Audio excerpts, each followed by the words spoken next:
this was yesterday's lesson. There's a few bits that I just want to change or tweak. Not much though. Um, and I was thinking about the I suppose it's the execution of things that intrigues me. Because you'll see I'll do it in a minute, but it's like the evolutionary thing, that what's happened there, and the way the marks and the tones have developed, and it's all that kind of stuff, and it's like I'm not in control of those things.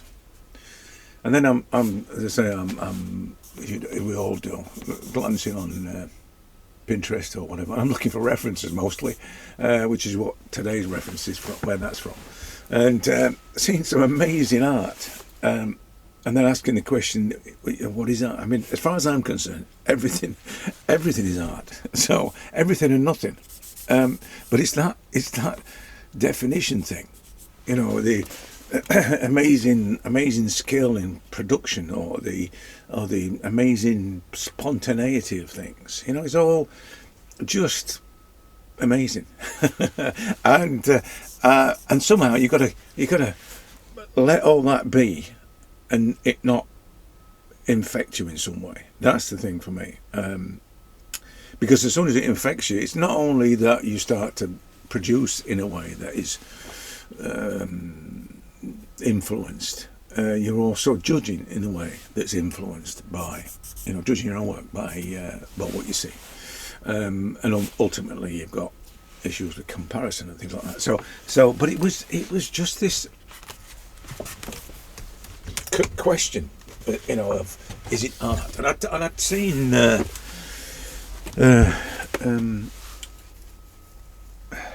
Paul Ingbertson talking about illustration and painting, and how paintings are kind of, to some, more illustrative than painting. And I'm going to draw this girl, by the way. What I quite like about this is you see I don't know if this is the design of it, but can you see that sort of flow? That's what I like. And if I'm going to get anything from this, it's not about whether I'm getting the eyes in the right place or the nose and everything. It's that. It's got to be that amazing flow. This thing seems a bit juddery, isn't it? The frame rate's not very good on here, is it? Typical YouTube. We've got no choice, haven't we? We've got to use it. So that was the thing that struck me, and it must have impact on everybody in the same way. Whilst ever you're looking at other work, it's always going to be about what you do fits in all of that, and whether or not it's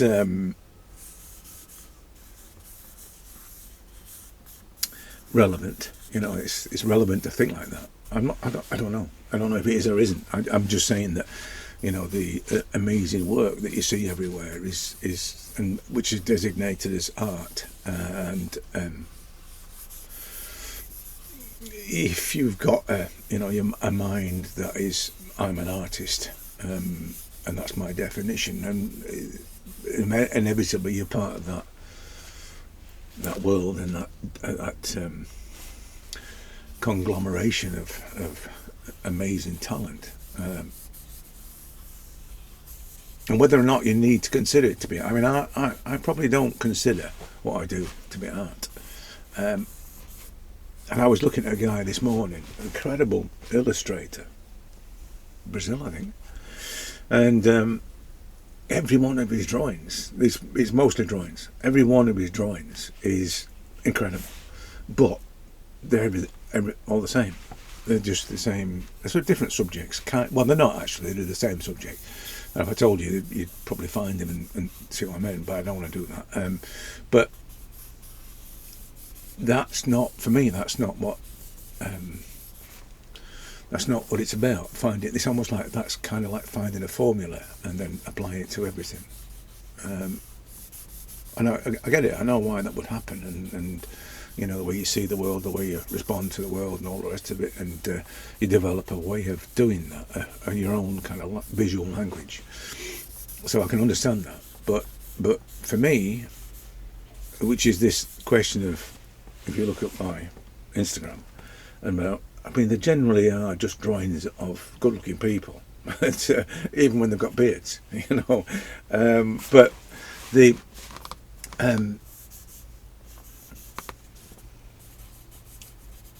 it's not. I don't feel as though it's a predictable solution every time, a predictable response every time. You know, using the same kind of marks, using the same kind of. It might be. To me, I can't see it, but other people might. But so that then sort of leads you to say, you know, this thing about I saw something the other day where somebody saying about, you know, you've got to make. I think they were opposed to this, but they were saying, and it's the thing that I experienced all those years ago when a gallery said that, you know, you've got to do the same work all the time. So people buy into that continuity sort of thing. And I think he'd found this as well, this guy, and was saying that it was wrong to think like that. And I agree. It is wrong. But at the time, I didn't know any better. I was only a young man of 35. I was a boy. I was a child. And so I didn't know any better. So I took it to heart, and, you know, and it didn't bode well, as you know. But now it's quite the opposite. I feel as though, you know, it's like meeting. I think painting portraits or drawing portraits is like meeting someone new every time. And every time you meet somebody, you don't respond to them in the same way every time, because they're not necessarily going to be receptive. They may not even speak the same language, but you know what I mean. But you're not going to respond to them the same every time. You wouldn't, would you? So why would you paint them or draw them in the same way every time? Because that's how you do it. You get into that familiar routine, and then is that then, because this person does that every time, is that then art? Because I'll tell you what I was thinking about when I was developing the training thing. I developed this training system to monitor all the dodgy training companies in Britain, and one of the things I can't remember the phrase, but it was all about whether or not, you know, when people are assessed in the training world, there's a question about whether or not it's a coincidence or a stroke of luck that they did that thing, or whether or not it's something they can repeat. And if they can repeat, then it's considered to be, you know, a skill, if you like. And that I think is at the crux of what I'm trying to get to, which is I don't think that it should be something that's guaranteed to work every time. I think it's good that it doesn't work every time. That just means that you're alive and it's a fluid thing, you know, and you're trying to get a handle on the world, and you know what I mean. And it just seems more human to be like that than to say, oh, every painting I do is exactly this. You know what I mean? It's like, I don't know. I think that I'm probably barking up the wrong tree, swimming up the wrong stream, or whatever. But it's just, these are the sort of questions I need to ask. You know, I need to ask these questions. I might be completely misguided, and as someone says, pontificating about something, but I don't know. Curiosity is probably the root of all of this. I think curiosity is the root or one of the fundamentals of an artist is curiosity, particularly if you're talking about the sort of childlike approach to it, the sort of response thing, the creative response thing. It's going to be a the curiosity thing that drives your response. So I'm curious that is it right that there is this formulaic approach to art, or whether or not it is a and it's based on skill and repetition and all that kind of stuff, or is it just something that happens without any deliberation? And if it happens without a deliberation, how on earth do you then designate it as art? Because you can't, can you? Because it doesn't fit.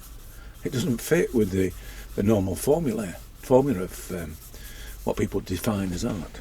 Or does it? You know, these people that are critics of art and possibly other artists, when they look at art, real art, well, art in general, do they have this assessment of it moves them or whatever? Is there some kind of criteria? I mean, my criteria for art, or anything that I like, should we say, I wouldn't go as far as saying I define something as art, but my criteria is honesty and purity, and I can see that, regardless of skill, and I can see that in work, and that's what I find most appealing, I suppose. I can say that that's creative. It's creativity at work. It's creativity because of this special one, which is kind of what I was trying to get at with that thing yesterday. Drawing on that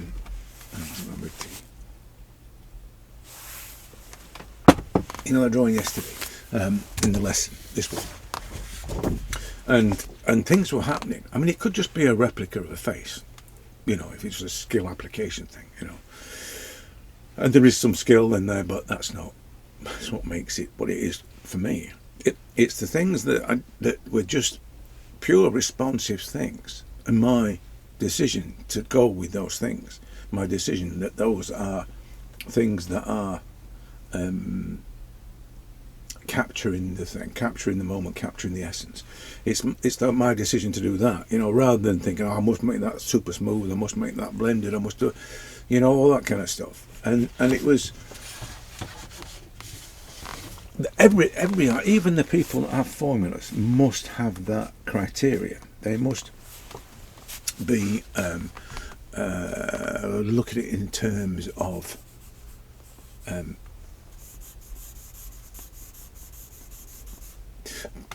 their own judgment of what it is it's doing, unless it is a judgment of skill, unless it's a judgment of that's not it's not smooth enough, or that flesh tone or that whatever is not accurate enough, or all that kind of stuff. And I suppose if it gets into that, it's pretty easy then to say what is and what isn't, and it's going to be a lot easier. I think that's another thing about the safety. I've said this before about the safety, the security of detail. When you get into doing something detailed, it's quite a secure thing to say, it's very detailed, therefore there's the safety in detail. You can't fail if you apply such skill that you can replicate detail, and it becomes indistinguishable from reality. You can't really fail if you get those skills. You develop those skills to be able to do that. It's quite a safe way to go about doing this. So you don't have that scary thing that it might not work. You don't have any of that. And I get that. I would say that's probably 99% of people that do this is have they can remove the risk, which is the Florence type of thing, the Barg stuff and all that. It was all about making sure that the students did the work in a acceptable standard and in a way that the master did it. It was all about ensuring that, and that's kind of still goes on, I think. But with artists do it themselves now. It's always about it has to be as good as sort of thing. And but as I said, it's a funny thing for me. It's like what is it that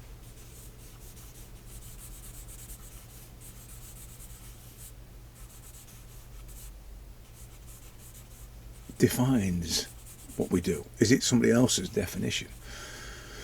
We have talked about that before, somebody else's definition of what we do, and whether it's a subliminal suggestion of what it is, i.e. the stuff you see on the socials or on a game show on the telly or whatever, or somebody walking around a gallery and talking about, giving their opinion, and which is often, these are experts and they pronounce something to be great art, and we kind of go along with it. It's mostly promoted by the Muggles, because the Muggles don't really know, but they would impose this legislation on us that this is art. Whatever you're doing is a load of crap, but this is art. So you get into that position where you think, oh my goodness, I could never do that. And that's the thing I was talking about the other day when I did the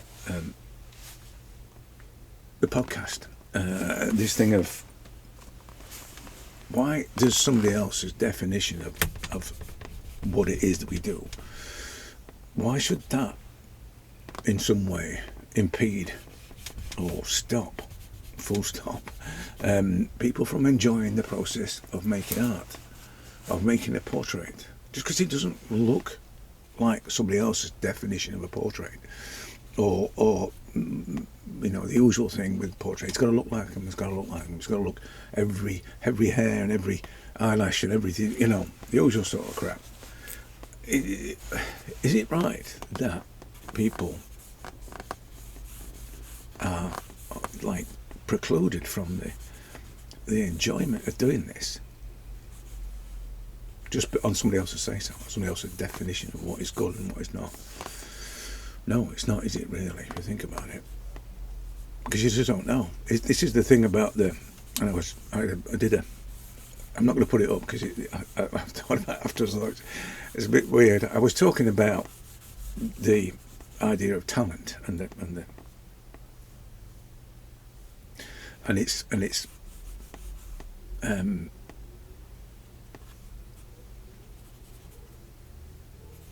it's kind of existence, if you like, and there is loads of examples. You've seen them. You've seen the amazing art that's out there. You've seen amazing musicians. I mean, I was blown away by a musician and a young singer the other day, and it was just like, it reset everything for me. It was just so moving, shall we say? And that sounds naff, but you know what I mean.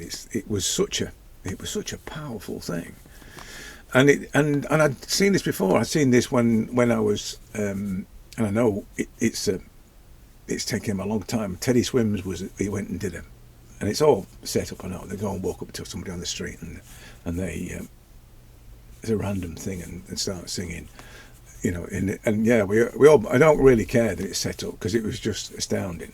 And it got me thinking at the time about why and how it's so important that if you have something special, and I can probably guarantee that every one of us has got something special, then it's got to be brought into the world. It's got to exist in reality.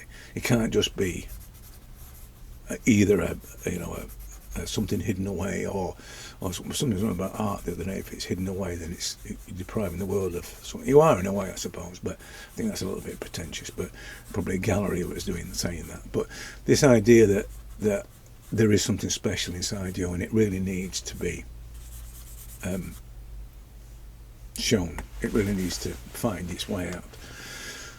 And if you've got to be able to do this, you've got to be able to do that. And you've got to be able to do it to this standard. If that stops people from bringing their light into the world, then that's terrible. When I did this video yesterday, I was really upset about that. The thought that people would have something inside them, some force, some energy that is being restricted from becoming reality because of somebody else's definition. And I, as I say, I just went to pieces on this when I did the video. I sent it to my friend, and I was in tears thinking about this idea that, because it relates to me. I mean, I just did that. I let other people's definition decide on whether or not what I did was any good, and not just the end result, but the way I did it. That's not good, is it? That's not good at all.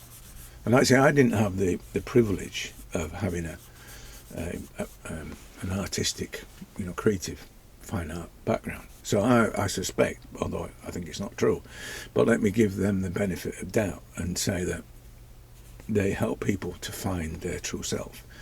In truth, what happens is it's a bit of a find it yourself kind of situation. And I know Jackson went through that, and it was like they called it self-directed learning, which means basically the tutors just go into hiding for 3 months and doing their own thing, and then come out and pass judgment. You know what I mean? Not seen the artist, the student, for 3 months, they impose their will, their judgment, and not good. Anyway, but let's say that they, in an ideal world, they would be there to help them find their light, which is probably true of all teachers. But then again, we all know that ain't true. Sorry for all you teachers out there, but it's the reality. Let's face it. I've experienced with too many teachers, but I've probably just insulted half the population of the world now. So, but you got to be honest with yourself, aren't you? I got to be honest. Anyway, so this thing, you must be as good as, in order for it to be. I hate all that. It's why I don't like the game show. I don't like the game show, full stop. But I don't like the game show because it has this terrible. My friend who he says he was inspired to paint because of that show. That's not good.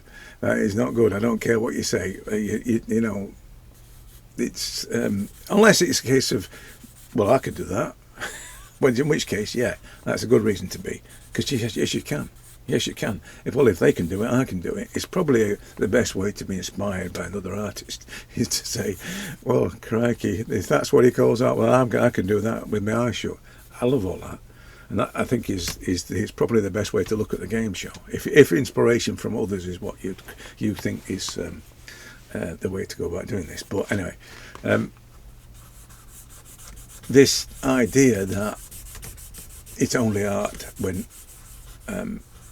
it fits a criteria thing, which is like, Tracy Emin said that thing, and it's art when I say it is. I think that's wonderful, and I'm as I said, all art is art to me. Everything that people create, if you like, can be considered to be art. I have no criteria by which other than it has to be genuine, honest, and not built on some show off kind of look at my skill kind of thing. Look how detailed I can make this. That's, to me, that's not.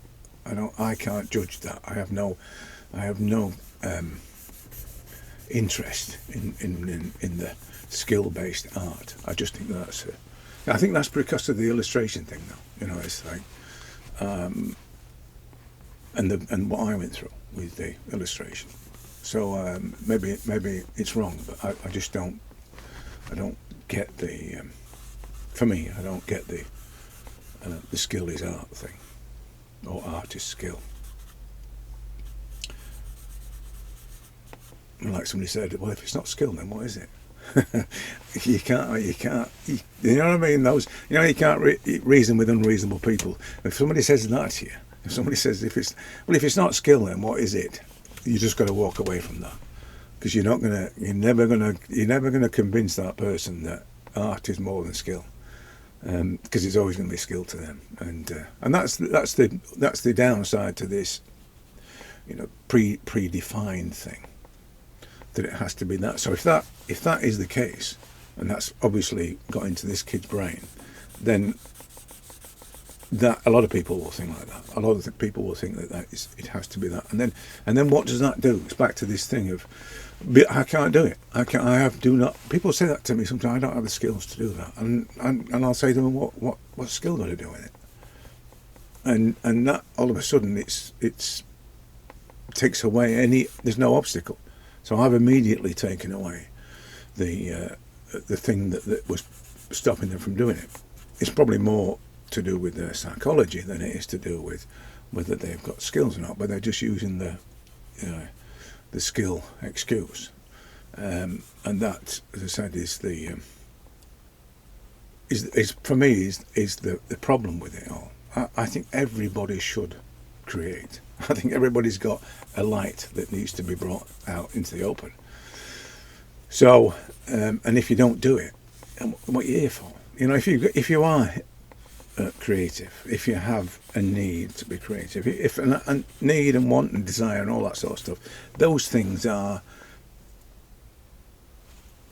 what people apply to getting a new car or going on holiday or that kind. Being an artist is beyond that kind of want, need, desire thing.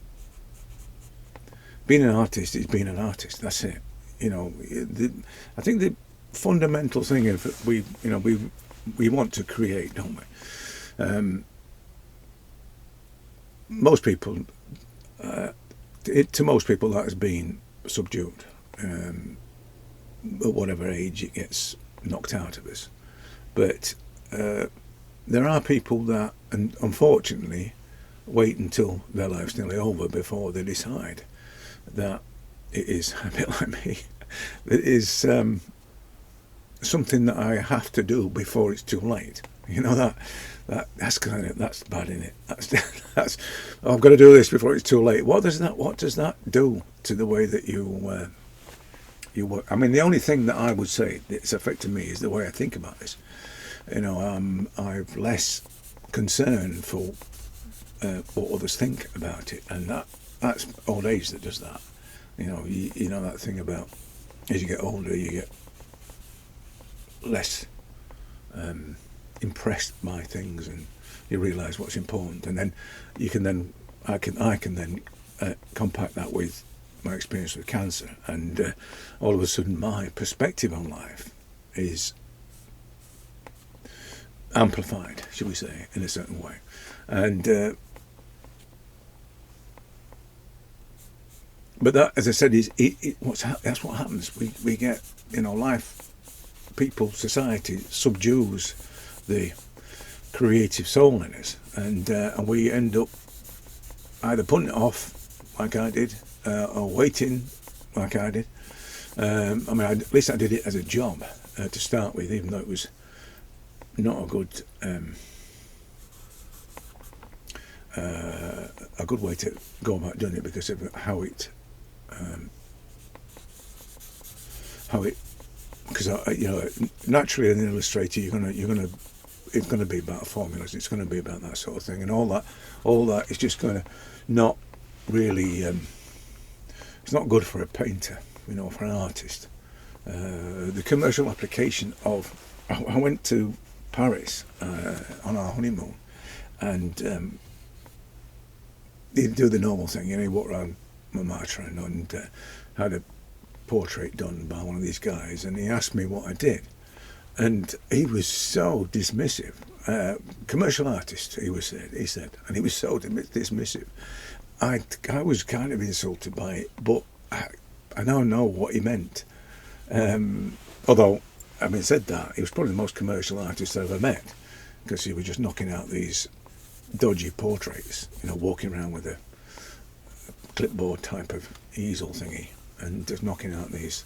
And so there were lots of very commercial artists there you've seen them doing a stack of little landscapes or little urban views of the Montmartre or any part of Paris. And but as I said, he did say he kind of poo-pooed the idea that I was a commercial artist, and I was offended by it, and but now I understand. But that was, I wasn't aware. That was the the thing. I wasn't aware of what being a commercial artist, being an illustrator, was doing to me as an artist. What it was, how it was formulating this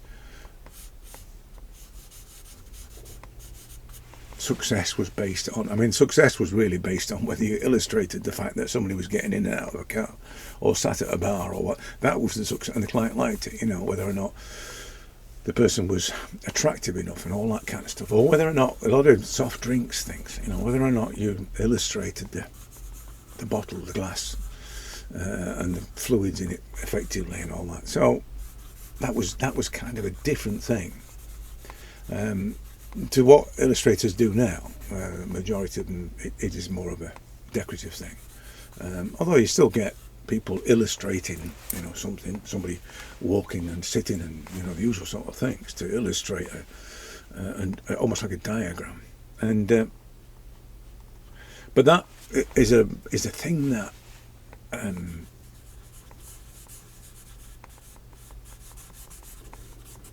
in a way. It just took away all the creativity for me, all the special thing. The thing about why the marks are the way they are, or just the essence. It took it away for me of what it is to do this. So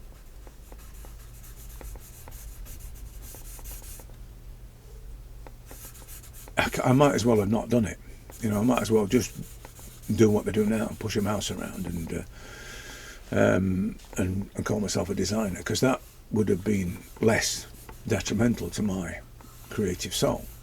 So, but as I said, a lot of people do that. A lot of people do something that's not creative at all, and then think one day they're going to. In fact, Jackson's just been on a job, and he was with this guy, a sound engineer, who wants to be a DJ. And create music, but he's a sound engineer on a TV show, and absolutely hates it. And a bit like me doing the graphics, and he absolutely hates doing it, and he just wants one good job. I think he's freelance, and he just one good job so he can afford the equipment for him to be a DJ and write music, and I remember that was me. I was me. I just wanted one good job, to be able to pack this in and pack it in and be an artist. But I didn't.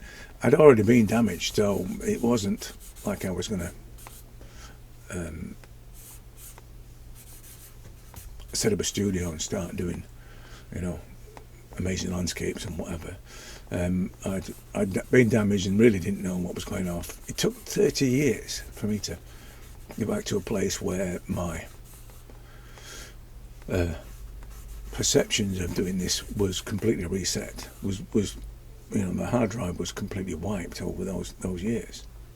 And I came back to. I was doing some of the old stuff. I was doing some of the. It's just sort of a muscle memory thing. It's like when I play guitar now. I play things that I played when I was, 18, and I can't remember how to play them. I can't remember the chords. I can't remember, but my fingers can remember.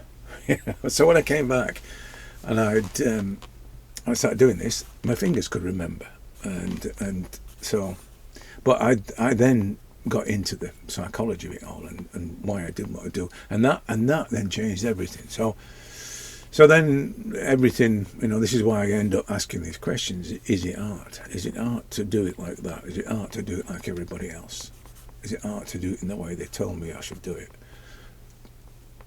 Is it art to keep doing it in exactly the same way? To create a style, as people refer to it? I don't know. I think most of all, the just doing it thing, and I hate that because it's one of those 90s kind of self-improvement things. Just do it. But I think that is probably the best way to think about it. Just doing it, and just enjoy doing it. It's probably what it is. So not just do it. It is just enjoy doing it, and then things happen. And don't do it for someone else. Don't do it if you've got an opportunity. Like I said to somebody the other week, if you've got an opportunity to be creative today, do it for yourself. Don't do it for anybody else. Don't do it because they say you should do it like this. You've got to do it for yourself, because that's the thing. If the light is that, your creative force is that, then it's going to have to come out under your terms. It can't come out as a pastiche of somebody else's work, or someone else's way of doing it. It's this thing of I'm going to do a master copy today. Why are you going to do a master? It's just stupid. Oh well, you learn, and the people who qualify that, and people probably argue with me on here, are the people that are doing this thing of saying art is this. They're doing that. They're saying art is this because somebody else told them that art was that. And that, what does that tell you about them as an artist? They just want to do it like everybody else, and they want to follow the crowd, and they want to fit in. Art should never fit in. It's got to be something that is at, I wouldn't say loggerheads, but it has to be something that's questions the world. That's what it's got to be. It's got to question your worldview. And that, going back to this thing of, finding your light, and me seeing the young girl and the pianist the other day, what happened when I saw that? Same when I saw Teddy Swims. What happened when I saw those artists performing was that it made me question my world. It made me. I said on the comments on the girl and the guy, the pianist. I said that this is just, it just resets my world. Listening to this, and it makes me think. Hang on a minute. Why are we here? If I've got this thing, right, in me, then I've got to get it out.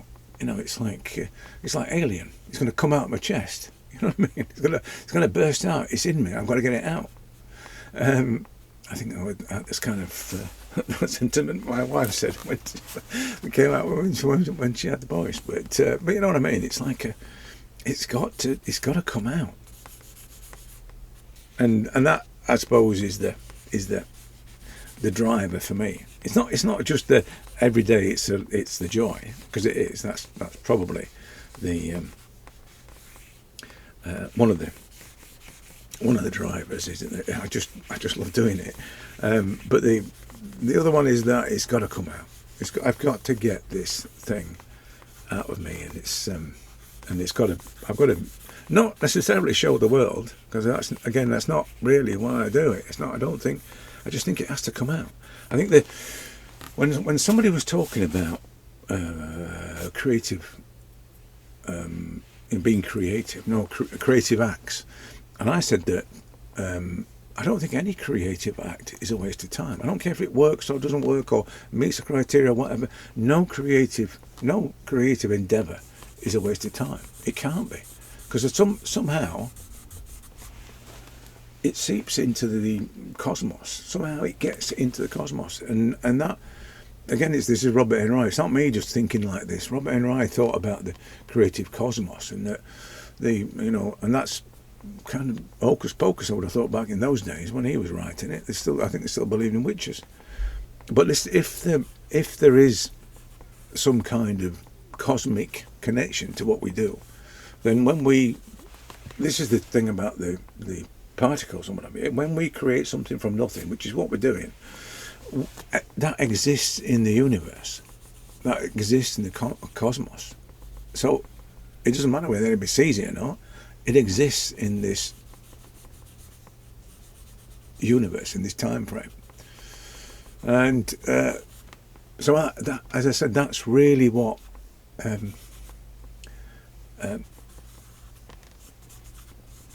why I feel like I do about the doing it and not showing it and things. It doesn't really matter for me about showing it, apart from on here. And then, I mean, what matters to me more than anything is that I help people to find this thing, their light. That's what happens. That's what I think is my thing. That I want people to find their light, and every day to be a joy for them. That's what I want. So this is not about me being great at this and me being in shows and exhibitions and all that sort of stuff and getting accolades. accolades, if I can say it.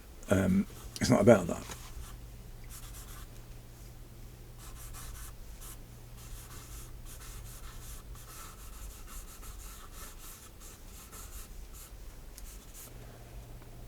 So I'm trying to get the size of a hair to balance.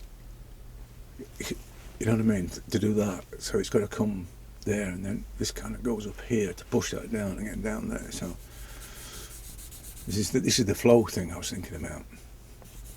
You know, this.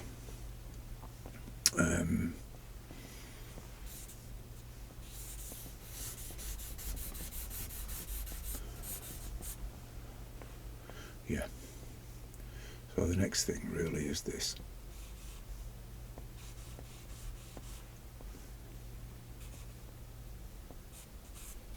Is that there?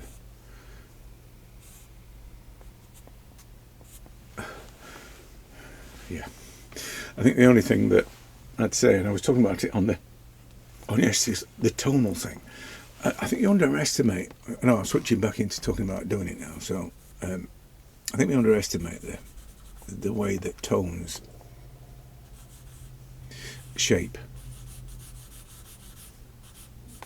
the way, the not just the physical elements, but the general atmospheric, emotional elements of it. In this endeavour to draw the lines around things and to be illustrative, we miss the value of the tones. We miss the value of how. And the guys that really make it work, the guys that do the photographic kind of things, they're the guys that understand about the tones. I mean, there is underneath all that, there is great draftsmanship, but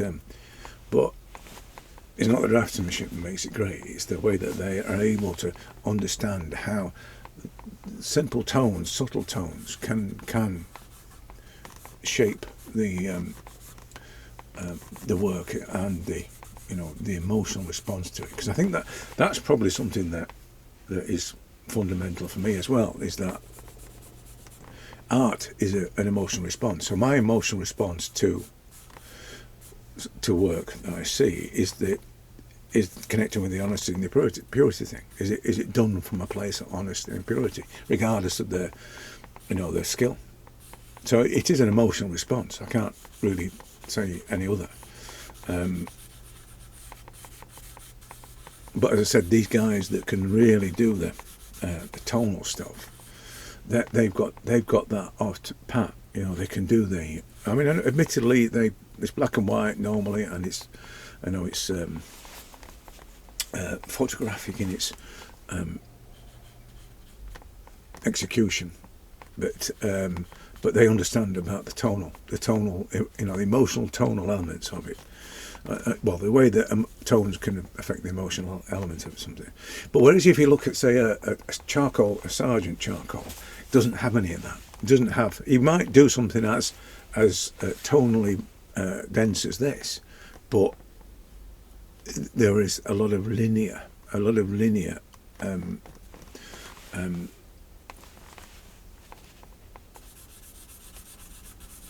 execution to it. It's not strictly something that is attempted, and I think that's probably because, as I said, my friend who was talking about, and he does do the hyper realistic type of charcoal, photographic almost, and he was saying about how much he liked Sargent, and I said it was because of there wasn't the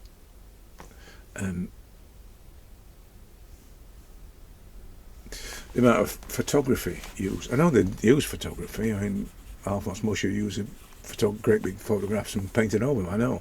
But I think it's because the perception of what is expected then wasn't photographic. And he was able just to draw it and and make some fabulous charcoals. But they don't have that photographic element to them. And I that's what, for me, I don't think it's bad or good either way. I just like the purity of something that's being drawn and it's seen to be drawn, and yet it in some way is able to simulate the tonal qualities, tonal values of things. So in this there, it's drawn. It's just that's it drawn, but yet there's still tonality in there that's manipulating the form. So it's kind of best of both worlds. It's somewhere between the drawn of a sergeant and the photographic execution of charcoals today. So it sits somewhere between. I think, if anything, I think Oliver Syn does that. I think his are clearly drawings, and I think that's probably where I'd like to sit in that area, where it's not an attempt to make a photographic rendering. It's a different thing. I think because that's when skills would be paramount. That's when, again, it's back to this is different. You know, when you start doing this, and as I did, right, you put together a folder of all the charcoal artists you find, Oliver Syn and all these, Zinlim and all the other guys in that ilk, and just get blown away by it all. And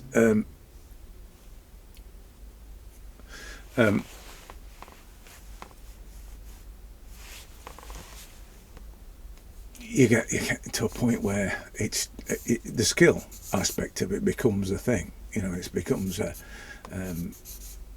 to be able to do all this stuff. And it becomes about the skill. But when you see these guys that are doing it, like I say, like the Oliver Syns of this world, you can see that there is skill. There's great skill in that. That just practice, tens of years of skill that's gone into that, into what he does.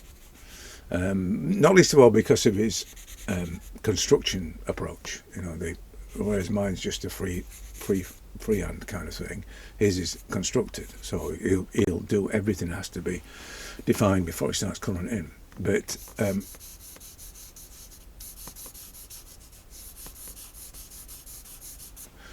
I think I don't know whether or not. I mean, there are some amazing. If you look on Pinterest or on there are some amazing people in Oliver's kind of area that do incredible things. Proper drawn stuff. I mean, if you can get past all the AI stuff now, because it's just getting beyond the joke now with the people putting and claiming that it's their work and it's clearly an AI thing, and then getting upset when people call it AI. There was a guy the other day it was AI. He couldn't get away from the fact that it was AI. You can see a mile off, and he was having a right go because people were calling it AI when he spent so long on doing it. No, you didn't. You can tell a mile if you didn't. But as I say, it's one of those. It's a bit of a curse at the moment, I suppose. But going back to the is it art thing, and then going back to I suppose it's appropriate that I'm talking about AI. If it's a predetermined outcome, if it's something that says it has to be like this or it's not art, and it has to be done in a certain way, surely that's a formula. And if that's a formula, AI can create formulas. It can work to a formula. If it's not, if it's something that I have no idea how this is going to turn out kind of situation, then AI hasn't got a clue about that, because it could never be that creative. It can only replicate, even though it's really good at replicating, but it can only ever replicate. So if you're an artist that replicates, you're kind of you're in the AI firing zone, basically, because AI can replicate really well, a lot better than you and a lot quicker than you can. So I would say that if you wanted to, this is probably a advice that people don't need. If you're a real artist, you don't need to be told to be yourself. But that is the truth of it. If you be yourself, and whatever marks, however they seem to be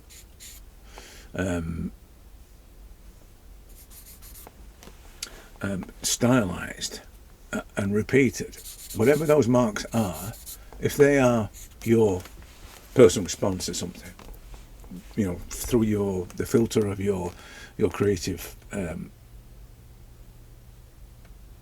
soul, then nothing can replicate that. Nothing can do that. They may well be able to do it in the style of the way you work, but I'd say, going back to the reason to do it thing, I'd say let your light guide you through this, and I guarantee that it will be unique and special to you, and therefore unreplicable, unable to be replicated. But that, as I said, is the root of all this is it art? And the moment you start to define it as art and what is art, I think that's when you're going to fall down. That's when it's going to be more and more difficult for you to do what you do. I mean, I suppose I had that with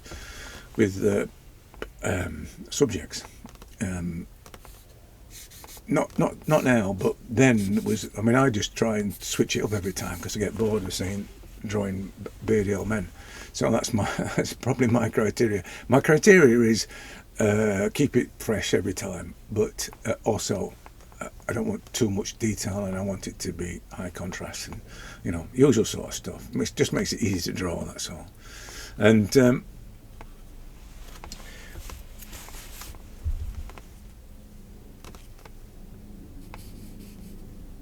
other than that, I just think it's a case of you just got to do it. You got to do it without thinking or without judgment. During the process of doing it.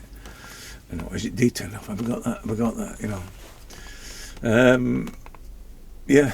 I say it's a conundrum in a way. Whether or not it's art.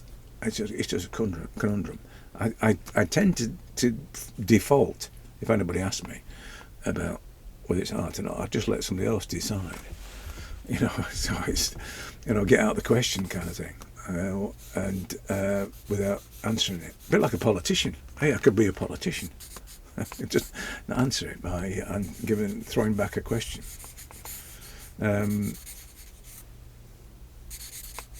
Yeah, but as this is developing and it's getting better and better, and the tones are getting more in line with what they should be, and I'm losing things that shouldn't be there, and getting rid of the highlights that shouldn't be there, but I think this is the paper thing, paper and the charcoal combination thing.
Sorry about that. That's YouTube doing its thing.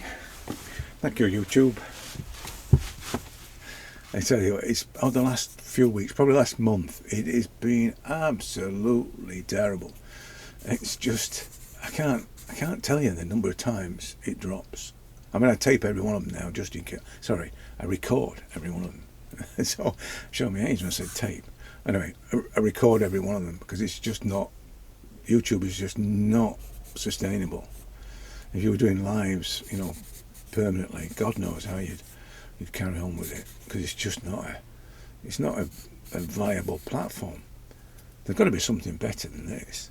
Just something that is. Somebody used Zoom the other day, and that's even worse. I mean, the quality of recording from Zoom is just sound and everything. It's just really bad. So it must be the amount of people that are using it. It's got to be, hasn't it? It's got to be the amount of. I mean, I'm upgrading my connection to full fibre, and the fastest there is, and it's just not good enough. But because I record it, at least I can upload the recordings, But what I was saying about the interesting thing about this combination of charcoal and paper that's, you can see it. It's like a, because it's just copier paper, and it has terrible surface on it. You know, for a charcoal, it doesn't like doesn't bite in any way. It doesn't like anything that is grainy or granular. It doesn't accept it, and it'll bulk up like the eye is bulking up there. And I have to sort of go around and fix those things. But in a way, it's back to this thing of, it's not about the execution stuff. It has these side effects that are, if I exploit those side effects, I get interesting or better results in a way. Because I'm not really concerned with the smoothness and the blending and all the rest of it. So it's just more about the effect. It's back to the tonal side of it. There are things happening there, for instance, around that area that are they're not replicable. I couldn't say I'm going to do that every time. And the paper, and the paper and the charcoal almost conspire. As you can see, it's starting to do it now. They conspire to create this effect. And providing I'm open to it and I can see it happening, then I can exploit it. You know.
It's also interesting that the way that the things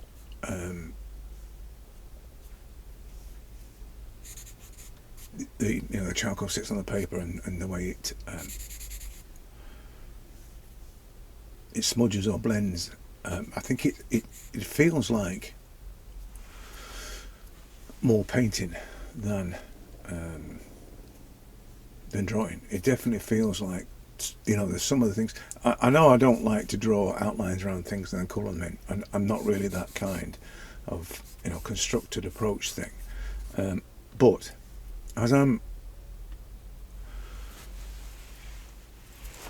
drawing with tones and shapes, it does feel like more like a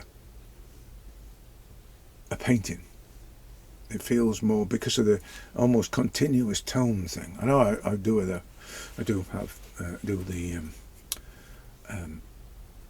hatching, random hatching stuff, but often that's just a case of applying some tones which I can then blend. So and often I'll leave the marks on. I'll leave the initial hatching on there. Don't ask me why. It's back to that thing of it's just my thing. It's just my way of, is this doing what I'm trying to do kind of question, and whether or not it's an accurate response, I suppose. But I'm not. Even then, I'm not even conscious of that. Half the time, I'm not even conscious of it. It's just doing it. It's just happening. And I said to somebody the other day, sometimes when I'm doing this, it's like I'm watching somebody else do it. It's like, and out of somebody again up, what do they call it? Up soul or something, or soul up above soul or something like that. It's like an outer body thing, which is great. It's like it's a lot easier for me if somebody else is doing it, isn't it?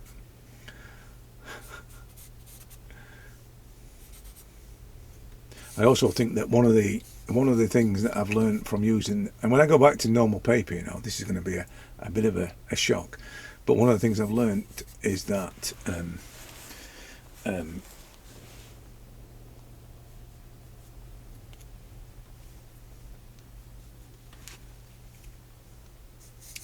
not 100% in control of it, and it will be a sort of a progressive evolution to get, with this charcoal, with this paper, with the box standard paper that I used before. It was just sketchbook paper. I could get to black straight away. I could make things dark straight away, or there was instant density. You know what I mean? With this, it's a progressive thing, and in a way, I quite like that. This was happening here. I quite like the progressive establishing of tones, the darker tones. There's just something about the marks within the marks. I'm always on about how charcoal has this depth. And I think in this, with this, where the charcoal just doesn't want to sit on the surface, and I'm working into it and trying to make it as dark as it needs to be. I think that that kind of exploits this density thing, the density within the densities.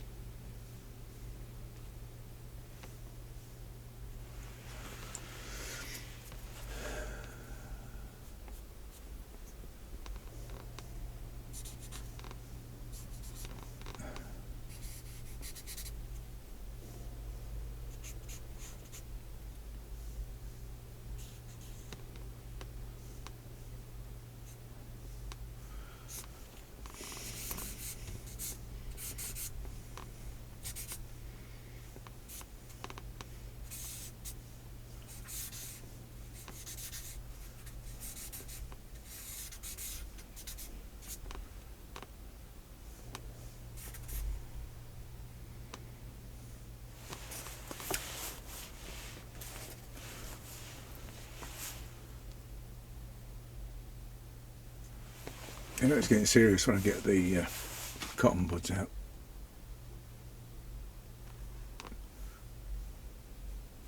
It's a bit like the tiny brushes. I'm at the stage where home straight, if you like, of getting things. I've still got a little bit of a shaping issue. This issue. It's not bad. The mouth's a little bit big, and the eye still is just a little bit too big in there. But it's nearly there. So I'm nearly getting that. Are you with me? That bit, and then the hair. The hair is probably a little bit too far down this side for this side. It's just the balance thing. So if that's there and then that's there, you see what I mean? That's immediately changed, isn't it? But that was I just think it's because they're trying to emphasise this feeling, and then the other one's the neck being a little bit too, and it needs to be. I'm just looking at alignments here. It just actually, that alignment there doesn't end up with the side of her face, but it's more straighter than I got it. So it's more like that.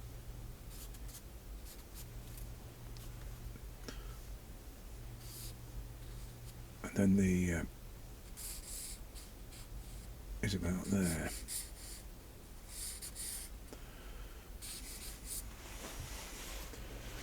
Yeah.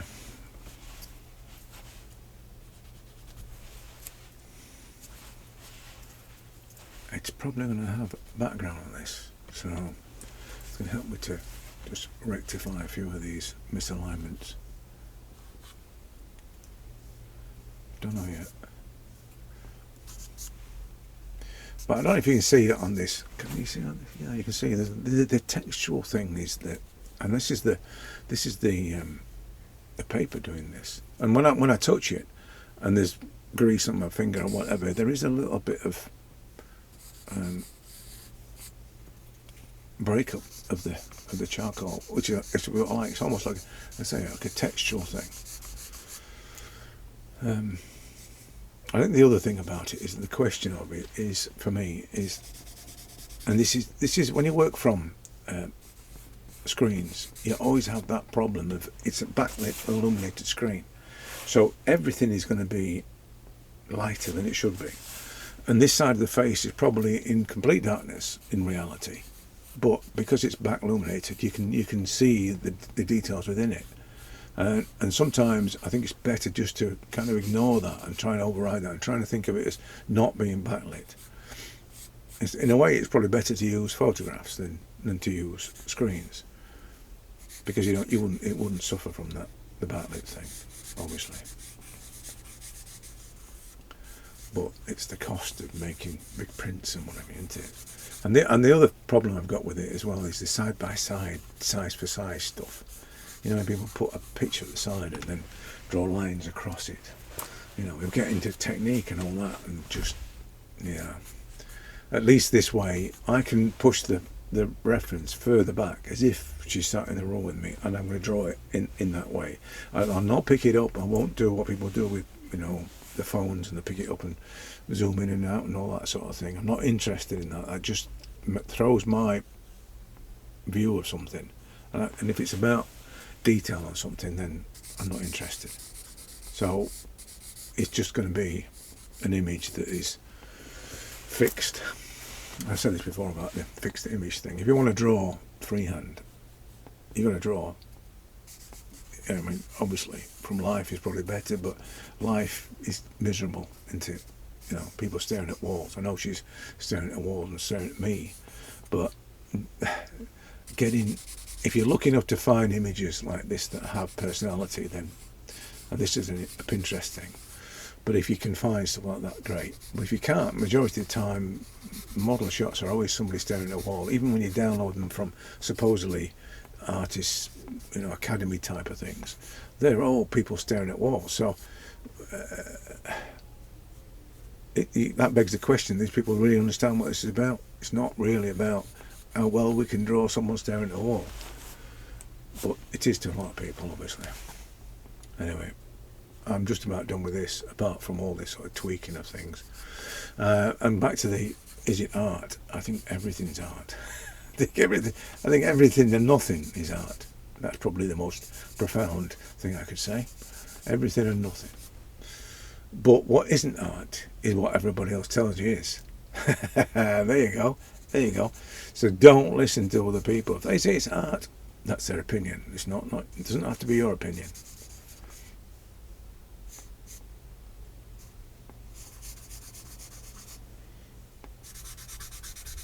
And that's the kicker, because at the end of the day, we all want to fit in, don't we? We all want to do it like somebody else. We want to be defined by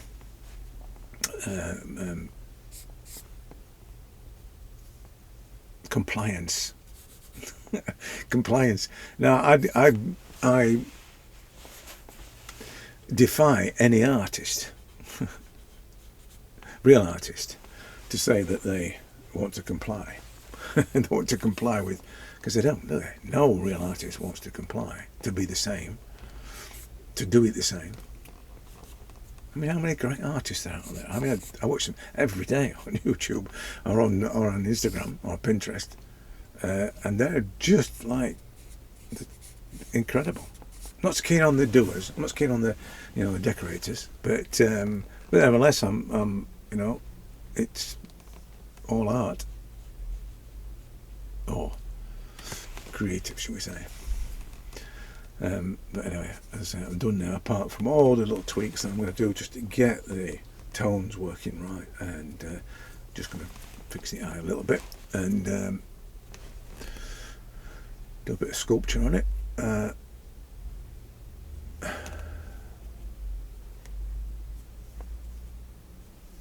I'll stick it on the socials if we're connected, and then you'll see how it developed. Yeah, I'm going to fiddle with the hair a little bit just to get that bit, but I think once I put the background onto it, it'll be better. I can get the shape a bit better defined on the top there. Right, I love you and leave you, and I'll catch you in the next one.